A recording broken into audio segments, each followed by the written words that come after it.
بات کر رہا ہوں. یہاں بھی ہم نے دیکھا ہے لکھا ہوا میلاد النبی چوک اور نیچے نالیاں بہ رہی ہوتی ہیں. ایسی جگہ پہ ہم محمد الرسول اللہ صلی اللہ علیہ وسلم کی پیدائش کو ثابت کر رہے ہیں کہ میلاد النبی چوک. تو یہ محمد الرسول اللہ صلی اللہ علیہ وسلم کے ساتھ محبت کے تقاضے نہیں ہیں میرے بھائیوں. یہ گمراہی سراسر گمراہیوں کے راستے ہیں. میلاد کا مطلب ہے پیدائش. جہاں بھی ہم لکھتے ہیں وہاں ہم لکھ رہے ہوتے ہیں کہ رسول اللہ صلی اللہ علیہ وسلم کی پیدائش کا جشن. آگے بچیاں ناچ رہی ہیں. مجھے بتائیں یہ کون سی شریعت ہے, یہ کون سا اسلام ہے؟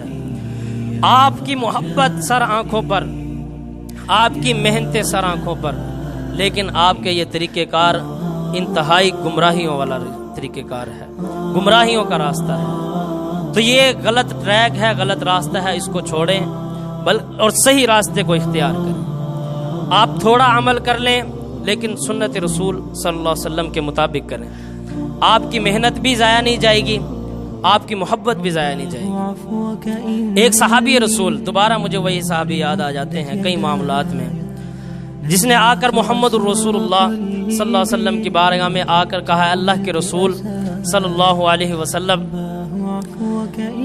قیامت کب آئے گی؟ آپ صلی اللہ علیہ وسلم نے فرمایا کہ تم قیامت کے بارے میں سوال تو کرتا ہے, تو یہ بتاؤ تیاری کیا ہے قیامت کی؟ تو اس نے کہا اللہ کے رسول صلی اللہ علیہ وسلم تو تیاری تو اتنی خاص نہیں ہے, مطلب میں کوئی اتنے زیادہ نوافل نہیں پڑھتا, فرض نمازیں پڑھتا ہوں, فرض روزے رکھتا ہوں, فرائض ہی بس پورے کر پاتا ہوں, میری کوئی اتنی زیادہ نفلی باتیں نہیں ہیں.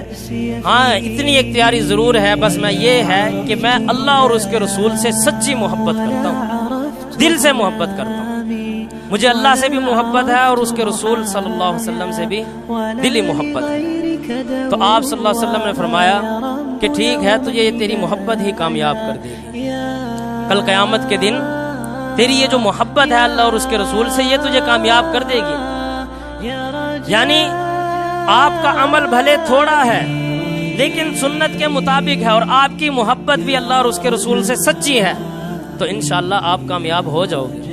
لیکن آپ کے عمل بہت بڑے بڑے ہیں, آپ کی محبت بھی سچی ہے, لیکن وہ اعمال ایسے ہیں کہ جو انتہائی سراسر گمراہیوں کے راستے ہوں, جو محمد الرسول اللہ صلی اللہ علیہ وسلم کی سنت کے بالکل مخالف ہوں, تو پھر یہ آپ کی محبت بھی رائے گا چلی جائے گی. یہ محبت کسی کام نہیں آنے والی. پھر حوض کوثر سے ہی دھتکار دیے جاؤ گے کہ یہ وہ لوگ ہیں جنہوں نے میرے بعد دین کو بدل دیا تھا, یہ الٹے پاؤں پھر گئے تھے, یہ وہ لوگ ہیں. تو اپنی محبت کو قائم رکھیں جو آپ کی محبت ہے.